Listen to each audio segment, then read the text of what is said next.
للمتقين والصلاة والسلام على أشرف الأنبياء والمرسلين أما بعد أعوذ بالله من الشيطان الرجيم بسم الله الرحمن الرحيم اللهم صل على سيدنا ومولانا محمد النبي الأمي وعلى آله وصحبه وبارك وسلم۔ اللہ رب العالمین سورہ رعد آیت نمبر 4 کے اندر ارشاد فرما رہا ہے وَفِي الْأَرْضِ قِطَعٌ مُتَجَاوِرَاتٌ وَجَنَّاتٌ مِّنْ أَعْنَابٍ وَزَرْعٌ وَنَخِيلٌ صِنْوَانٌ وَغَيْرُ صِنْوَانٍ يُسْقَىٰ بِمَاءٍ وَاحِدٍ وَنُفَصِّلُ بَعْضَهَا عَلَىٰ بَعْضٍ فِي الْأُكُلِ إِنَّ فِي ذَٰلِكَ لَآيَاتٍ لِقَوْمٍ يَعْقِلُونَ۔ اور زمین کے مختلف حصے ہیں جو ایک دوسرے کے قریب ہیں، اور انگوروں کے باغ ہیں اور کھیتی اور کھجور کے درخت ہیں، ایک جڑ سے اگے ہوئے اور الگ الگ آگے ہوئے، سب کو ایک ہی پانی دیا جاتا ہے، اور پھلوں میں ہم ایک کو دوسرے سے بہتر بناتے ہیں، بے شک اس میں عقل مندوں کے لیے نشانیاں ہیں۔ وَفِي الْأَرْضِ قِطَعٌ، اور زمین کے مختلف حصے ہیں۔ آیت کے ابتدا میں فرمایا کہ زمین کے مختلف حصے ہیں، یعنی جو ایک دوسرے سے ملے ہوئے ہیں، ان میں سے کوئی قابل زراعت ہے، کوئی ناقابل زراعت، کوئی پتھریلا، کوئی ریتیلا۔ اس کے بعد ایک منفرد انداز میں قدرت الہی کا بیان فرمایا کہ ایک ہی پانی اور ایک ہی زمین سے قریب ہونے کے باوجود اللہ رب العالمین مختلف رنگ، خوشبو، ذائقے، سائز اور مختلف قسم کے پھل پیدا فرماتا ہے۔ پھر ان میں سے ہر ایک میں اللہ رب العالمین کی قدرت کی نشانیاں ہیں کہ ایک ہی درخت پر اگنے والا کوئی پھل چھوٹا، کوئی بڑا، کوئی میٹھا اور کوئی کھٹا، اور اس کے علاوہ کیا کیا باریکیاں ایک ایک دانے میں رکھی گئی ہیں، وہ سب اللہ رب العالمین ہی بہتر جانتا ہے۔ وَإِن تَعْجَبْ فَعَجَبٌ قَوْلُهُمْ أَإِذَا كُنَّا تُرَابًا أَإِنَّا لَفِي خَلْقٍ جَدِيدٍ أولئك الذين كفروا بربهم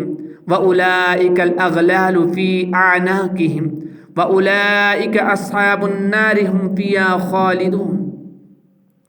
اور اگر تم تعجب کرو تو تعجب والی چیز تو ان کا یہ کہنا ہے کہ کیا جب ہم مٹی ہو جائیں گے تو کیا ہم پھر نئے سرے سے بنائے جائیں گے؟ یہی وہ لوگ ہیں جنہوں نے اپنے رب کا انکار کیا، اور یہی ہیں جن کی گردنوں میں طوق ہوں گے، اور یہی جہنمی ہیں، اس میں ہمیشہ رہیں گے۔ وَإِن تَعْجَبْ، اور اگر تم تعجب کرو، یعنی اے حبیب مکرم صلی اللہ علیہ وآلہ وسلم، اگر آپ صادق و امین معروف ہونے کے باوجود کفار کے جھٹلانے کی وجہ سے تعجب کر رہے ہیں، تو اس سے بڑھ کر تعجب کے قابل تو ان کا یہ کہنا ہے کہ جب ہم مرنے کے بعد مٹی ہو جائیں گے تو کیا ہم پھر نئے سرے سے ویسے ہی بنائے جائیں گے جیسے ہم مرنے سے پہلے تھے؟ یہ بات ان کی سمجھ میں نہ آئی کہ جس نے ابتداً بغیر مثال کے پیدا کر دیا، اس کو دوبارہ پیدا کرنا کیا مشکل ہے۔ یہی وہ لوگ ہیں جنہوں نے اپنے رب عز و جل کا انکار کیا، ان کا انجام یہ ہوگا کہ بروز قیامت ان کے گردنوں میں طوق ہوں گے، یہ جہنم میں ہمیشہ رہیں گے، اور اس سے نہ کبھی نکل سکیں گے اور نہ انہیں وہاں موت آئے گی۔ وَيَسْتَعْجِلُونَكَ بِالسَّيِّئَةِ قَبْلَ الْحَسَنَةِ وَقَدْ خَلَتْ مِنْ قَبْلِهِمُ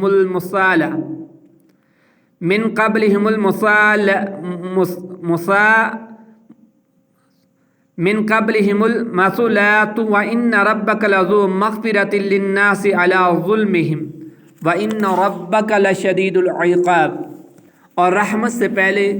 تم سے عذاب کا جلدی مطالبہ کرتے ہیں، حالانکہ ان سے پہلے عبرتناک سزائیں گزر چکی، اور بے شک تمہارا رب تو لوگوں کے ظلم کے باوجود بھی انہیں ایک قسم کے معنی دینے والا ہے، یعنی انہیں ایک قسم کی معافی دینے والا ہے، اور بے شک تمہارے رب کا عذاب سخت ترین عذاب ہے۔ وَيَسْتَعْجِلُونَكَ بِالسَّيِّئَةِ قَبْلَ الْحَسَنَةِ، اور رحمت سے پہلے تم سے عذاب کا جلدی مطالبہ کرتے ہیں، یعنی اے حبیب صلی اللہ علیہ وسلم، مکہ کے مشرکین مذاق اڑاتے ہوئے آپ سے عافیت اور سلامتی کے بدلے جلدی عذاب نازل ہونے کا مطالبہ کرتے ہیں، حالانکہ ان سے پہلے اپنے رسولوں کو جھٹلانے والی امتوں کو عبرتناک سزائیں گزر چکیں۔ ان کا حال دیکھ کر انہیں عبرت حاصل کرنی چاہیے۔ اور اے حبیب مکرم صلی اللہ علیہ وسلم، آپ کا رب عز و جل تو لوگوں کے شرک کے باوجود بھی ایک طرح کی معافی دینے والا ہے کہ ان کے عذاب میں جلدی نہیں فرماتا اور انہیں مہلت دیتا ہے، تو ان لوگوں کو تو اس مہلت سے فائدہ اٹھاتے ہوئے توبہ کرنی چاہیے اور کفر و شرک سے باز آنا چاہیے۔ ہرگز غافل نہیں ہونا چاہیے، کیونکہ اللہ رب العالمین جب عذاب نازل فرماتا ہے تو اس کا عذاب بھی بڑا سخت ہوتا ہے۔ اس آیت سے معلوم ہوا کہ ہمارے ایک سے ایک بڑے گناہ کے باوجود اللہ رب العالمین کی طرف سے فوری پکڑ نہ ہونا اور جلد سزا نہ ملنا اللہ رب العالمین کا عفو و درگزر اور اس کی رحمت ہے، اور اس کے نتیجے میں ہونا یہ چاہیے کہ بندہ اپنے گناہوں سے تائب ہو کر اللہ رب العالمین کی اطاعت و فرمانبرداری والے کاموں میں مصروف ہو جائے اور اس کی رحمت دیکھ کر ہرگز غفلت کا شکار نہ ہو، کیونکہ وہ رحیم و کریم ہے۔ تو جہاں رحیم و کریم ہے تو جبار و قہار بھی ہے، وہ عفو و درگزر کرنے والا ہے تو پکڑ اور گرفت فرمانے والا بھی ہے، وہ گناہوں کو بخشنے والا ہے تو گناہوں پر سزا اور عذاب دینے والا بھی ہے۔ لیکن افسوس کہ ہمارا حال اس کے انتہائی برعکس نظر آ رہا ہے کہ ہم اللہ رب العالمین کی رحمت اور اس کی طرف سے ملنے والی مہلت سے فائدہ اٹھانے کے بجائے اپنی نافرمانی اور سرکشی والی عادت کو مزید پختہ کیے جا رہے ہیں، اور اس بات کو اپنے حاشیہ خیال تک میں لانے کو تیار نہیں کہ اللہ رب العالمین کی رحمت وسیع ہونے کے ساتھ ساتھ اس کا عذاب بھی بہت سخت ہے۔ وَرَبُّكَ الْغَفُورُ ذُو الرَّحْمَةِ لَوْ يُؤَاخِذُهُم بِمَا كَسَبُوا لَعَجَّلَ لَهُمُ الْعَذَابَ بَل لَّهُم مَّوْعِدٌ لَّن يَجِدُوا مِن دُونِهِ مَوْئِلًا، اور تمہارا رب بڑا بخشنے والا رحمت والا ہے، اگر وہ لوگوں کو ان کے اعمال کی بنا پر پکڑ لیتا تو جلد ان پر عذاب بھیج دیتا، بلکہ ان کے لیے ایک وعدے کا وقت ہے جس کے سامنے کوئی پناہ نہ پائے گا۔ نبی عبادی انی انا الغفور الرحیم وان عذابی والعذاب العلیم، میرے بندوں کو خبر دو کہ بے شک میں ہی بخشنے والا مہربان ہوں اور بے شک میرا ہی عذاب دردناک عذاب ہے۔ اللہ کے نبی علیہ الصلوۃ والسلام نے ارشاد فرمایا، عقل مند وہ ہے جو اپنے نفس کا محاسبہ کرے اور موت کے بعد کے لیے عمل کرے، اور عاجز وہ ہے جو اپنے آپ کو خواہشات کے پیچھے لگا دے اور اللہ تعالیٰ سے امید رکھے۔ حضرت یحییٰ بن معاذ رحمۃ اللہ تعالی علیہ فرماتے ہیں، میرے نزدیک سب سے بڑا